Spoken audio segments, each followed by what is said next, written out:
Y'all, Peacock just announced a brand new Wendy Williams documentary. 20 former staffers, her longtime executive producer attached. Sounds like a celebration, right? Here's the problem. Wendy Williams herself isn't a part of it. And according to what's being reported around this, including from people who know her, she may have found out about this whole thing the same way we did. Let's get into what's actually happening here after the intro.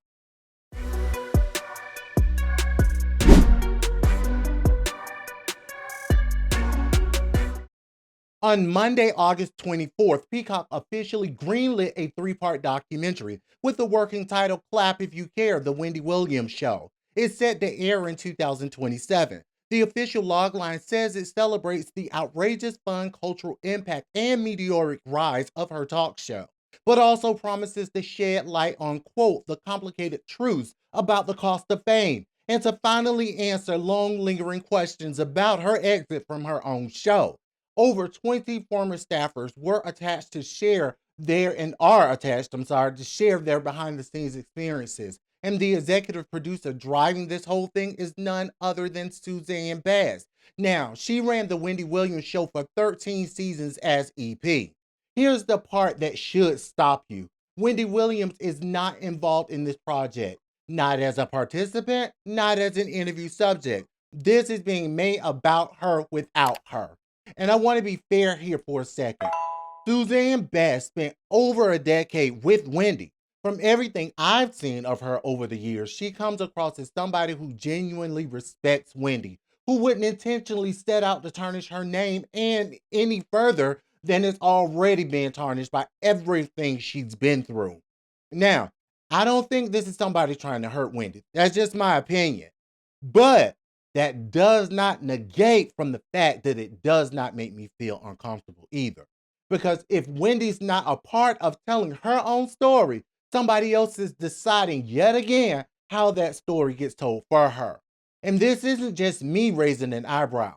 Charlamagne the God, who has a real history with Wendy, going back to co-hosting with her on WBLS radio in the early 2000s, publicly drew a line on this back on the August 6th episode of The Breakfast Club when these competing Peacock and Netflix projects were first being reported. Charlamagne said, quote, that's why I wouldn't be involved. I wouldn't be involved if Wendy's not involved. Now, he compared it directly to documentaries about other living public figures, pointing out that those subjects actually got to participate in telling their own stories. His stance carries real weight here because this isn't some outsider with an opinion. This is someone who has known her for 2 decades. And here's where it gets more complicated. Complex has reported that Suzanne Bass and Wendy are, quote, no longer close. That's significant because early reporting on this project actually suggests Bass hoped Wendy would participate. Something changed between I hope she's a part of this and moving forward without her. So now I've got a real question for you. Is this the reason they're no longer close, actually connected to this documentary? Did a disagreement over how her story would be told cause this falling out? Or is this just two separate things that just happen to collide at the same time? Now, I genuinely don't know, but I don't think it's a coincidence worth ignoring either.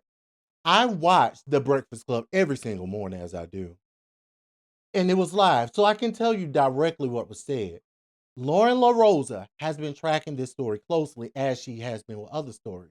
And she's described people around Wendy as saying they were genuinely blindsided by this announcement, using strong words as sketchy and even disgusting to describe how it feels. And Charlamagne himself said on camera that he's reached out to Wendy's niece, Alex Finney, to ask her about the documentary. Now, according to Charlamagne, her response was basically, what? We don't know anything about a documentary. Think about that. Wendy's own niece, someone who has publicly spoke for the family throughout her guardianship battle, reportedly had no idea this was even happening. If that's accurate, that's not just Wendy being left out.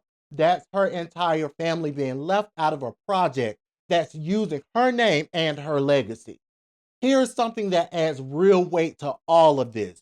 Charlamagne and Lauren have talked about a private dinner they had with Wendy about a year and a half ago, where she opened up about how she sees everything she's currently going through.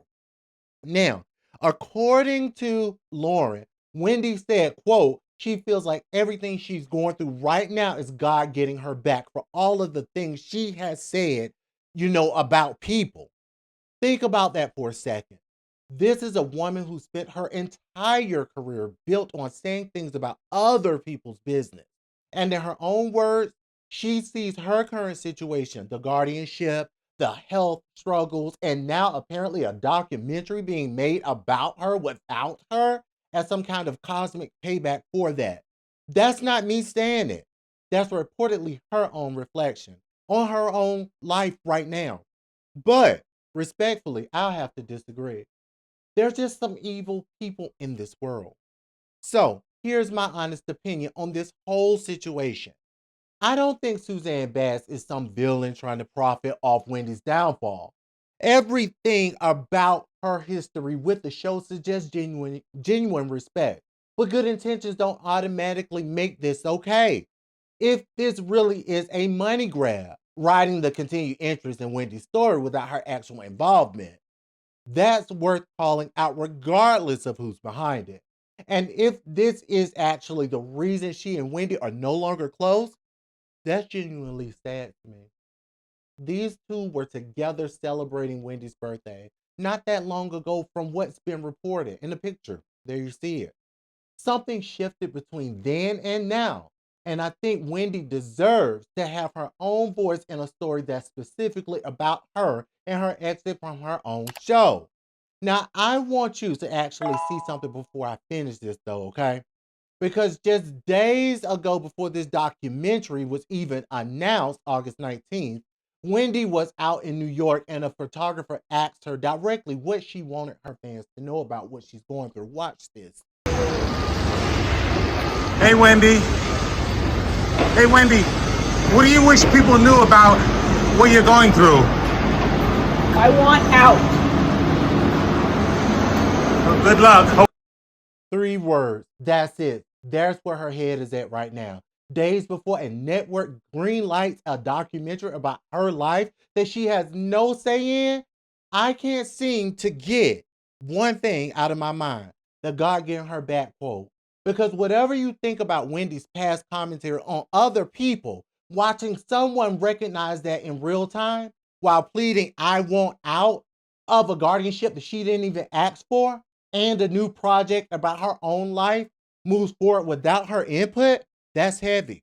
I hope wherever Wendy is right now, she actually gets a say in how this all ends up. This documentary isn't set to air until 2027, so there's real time here for things to change, for Wendy to get involved, for more information to come out about what's actually happened between her and Suzanne, and also what it'll really be about. I'll keep tracking this one for you. So, before I let you go, if you're here this far, you're already a part of the royal community. Hit that subscribe button if I gave you something to think about today. Share it with somebody who needs to see it and drop your thoughts in the comments. I read every single one of them. Do you think Wendy should have veto power over her own story? Let me know in the comments below. And if you also like to support this channel, I would graciously appreciate that by you purchasing my ebook. The link is below in the description as well as in the link tree in the bio. Thank you guys so much for being here again and watching. Until next time, y'all know what time it is. Stay crowned royals.